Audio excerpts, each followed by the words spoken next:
Hello and welcome to the Rusted Brush. Today I'm going to show you how I painted my Trenchcrusade Warband. If you haven't watched my Warband showcase, I recommend you watch that first. We'll focus on a single figure since the whole Warband follows the same process, with only a few color variations on the armor. I'll be painting them red in this video, but some of my other figures I painted the armor with Nazdrag Yellow contrast paint and highlighted that with Avalanche Sunset or Flash Gets Yellow for example. So let's get started. I primed the model with Vallejo white spray. Since I use a lot of speed paints and contrast paints, I find a brighter color a lot easier to paint over. The first thing I paint is the robe, since it's the largest surface of the model. For this, I'm using Black Legion contrast paint.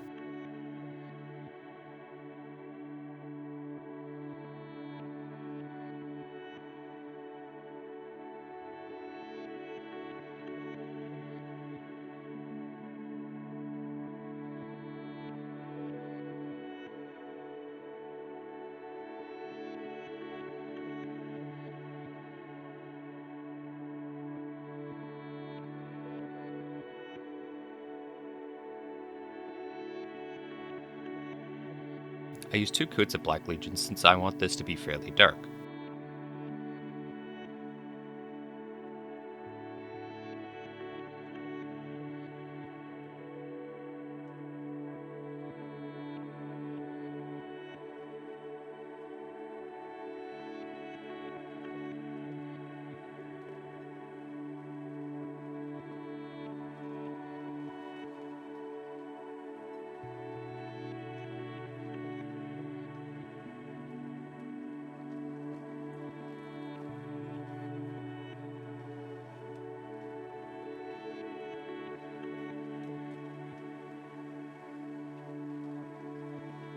Now I'm not too worried about getting this elsewhere on the model since it's something we can easily fix when we paint those parts.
Next I paint the armor plates with Blood Angel's red contrast paint.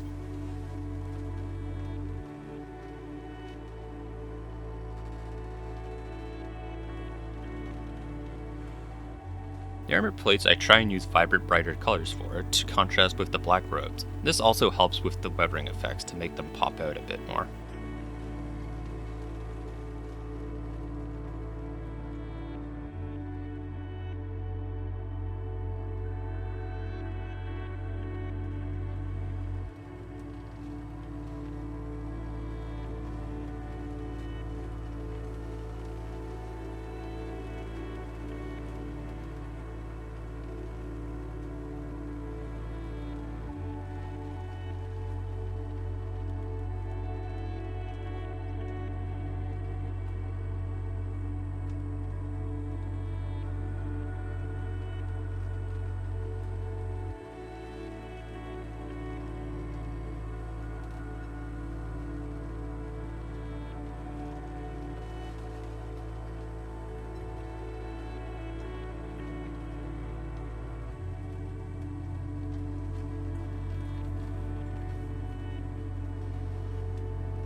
Moving on, I start painting on some of the brown bits of the model like the wooden planks on the ground, the backpack, and his rifle. I use Ruddy Fur's speed paint for this. I don't paint over all the wooden planks with Ruddy Fur as I want some variance of tones.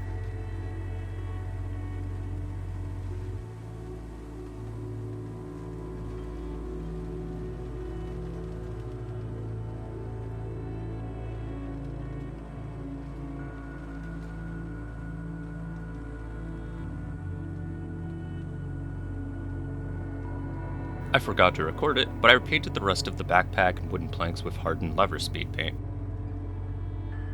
And I painted the skulls and hands with pallid bone speed paint.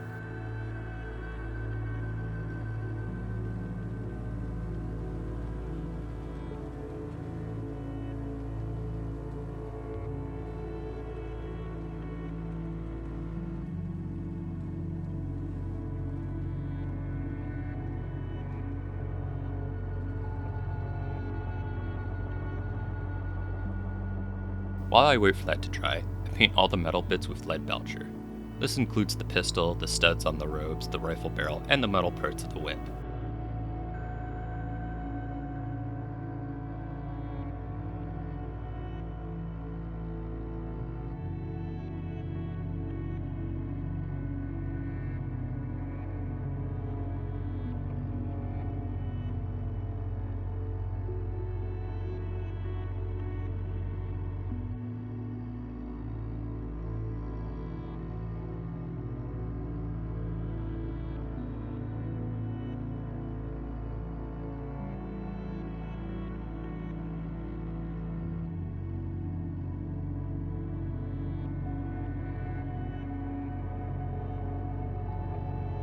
Now, I also go over the edges of the red armor with this as well. This is to simulate the paint chipping and exposing the bare metal. I try and hit areas that would be more likely to get scratched up.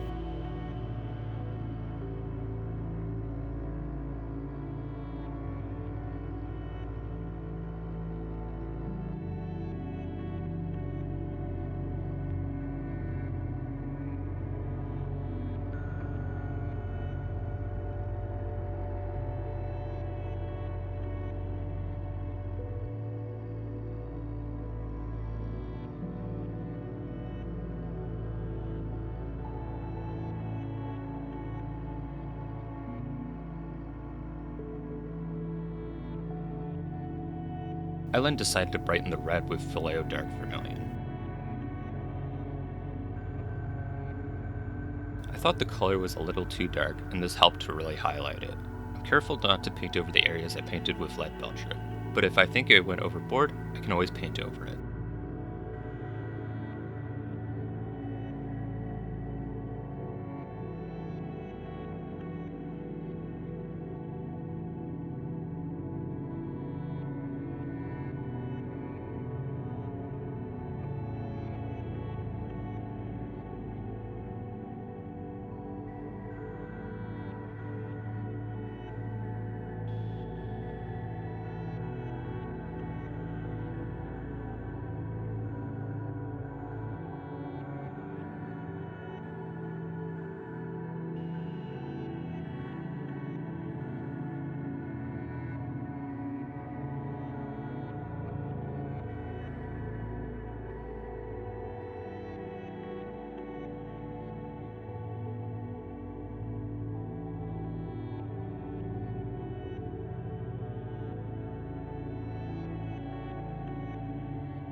Next up, I painted the bones with Ushabti bone. This makes for a good non-bleached bone color.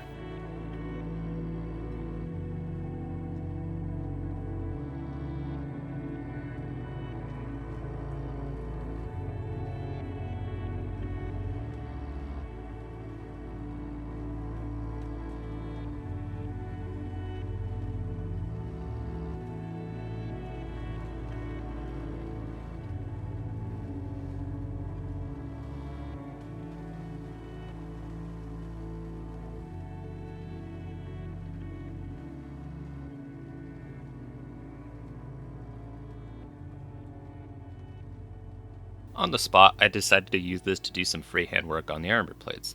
I make a cross on the chest and paint some scribbles on the pauldrons. You can always use a finer brush for better control and smaller scriptures in freehand work.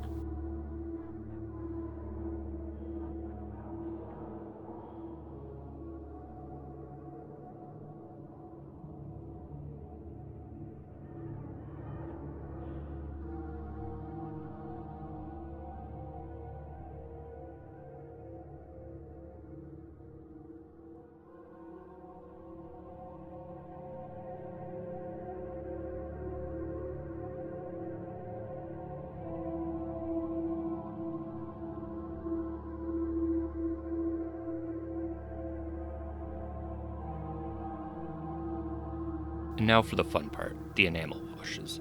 I sprayed the model with a satin varnish before using any enamel, as you can remove acrylic paint with enamels. I use AK interior streaking effects to start with, as I like the neutral brown tone that it has. I use a pretty bad looking brush for this since there's no technique to this. I apply it all over the model and the base. Just don't get too much in one place since we'll be wiping this away, and that's a good waste of paint.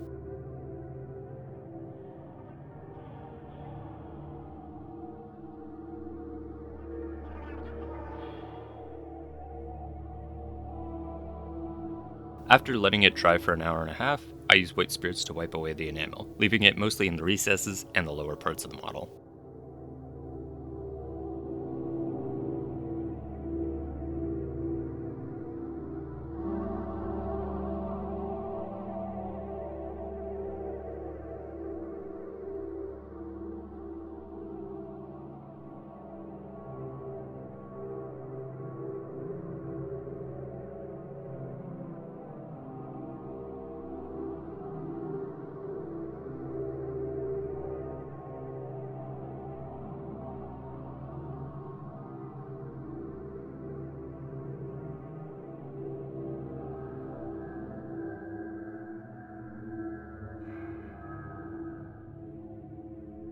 Once the white spirits dry, I use AK Muddy Ground to fill in the empty parts of the base, on top of the wood planks, and the model itself.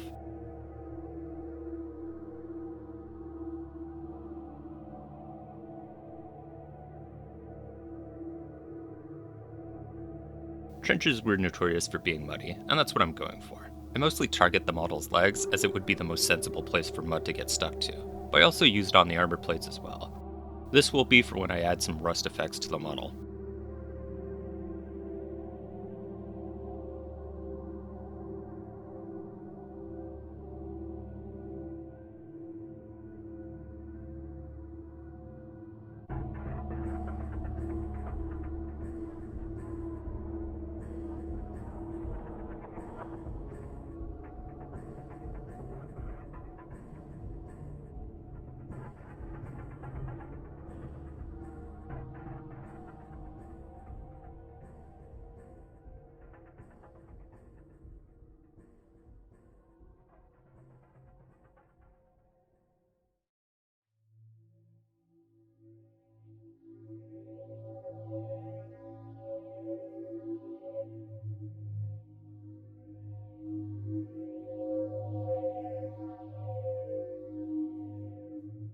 Next, I use AK NATO rain marks to the mud and the rest of the model like I did on the other enamel wash. This adds a dusty, ashy look that I really like.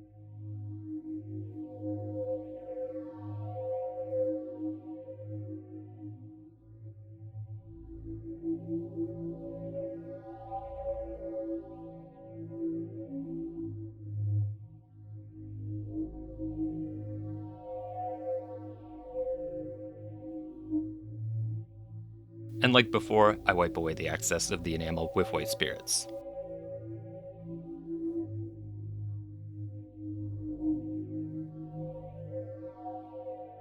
The last effect I add is rust. For this, I use Dirty Down Rust.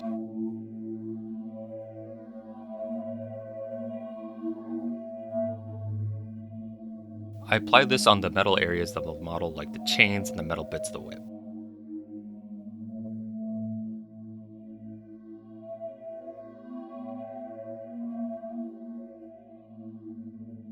I don't add too much to the red plates as the color will blend in with the red and it doesn't really pop out, so I only add a little bit on the armor.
Lastly, while I wait for the rust to dry, I paint the trim of the base with Abaddon black.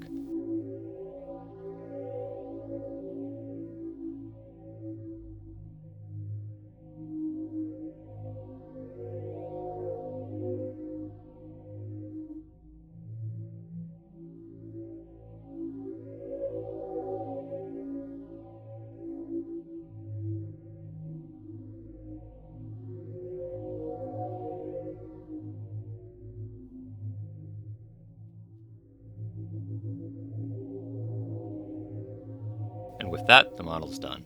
I hope you enjoyed the video. I'm waiting for STLs for the Black Rail Warband so I can start on that for Trench Crusade. Next video, I'll be working on my Stallion army for the Old World. I'm not sure what unit, so I'll put a poll up for that. During the holidays, I hope to make a top 10 Games Workshop books video as well. Anyways, please like, comment, and subscribe for more content. Take care, everyone.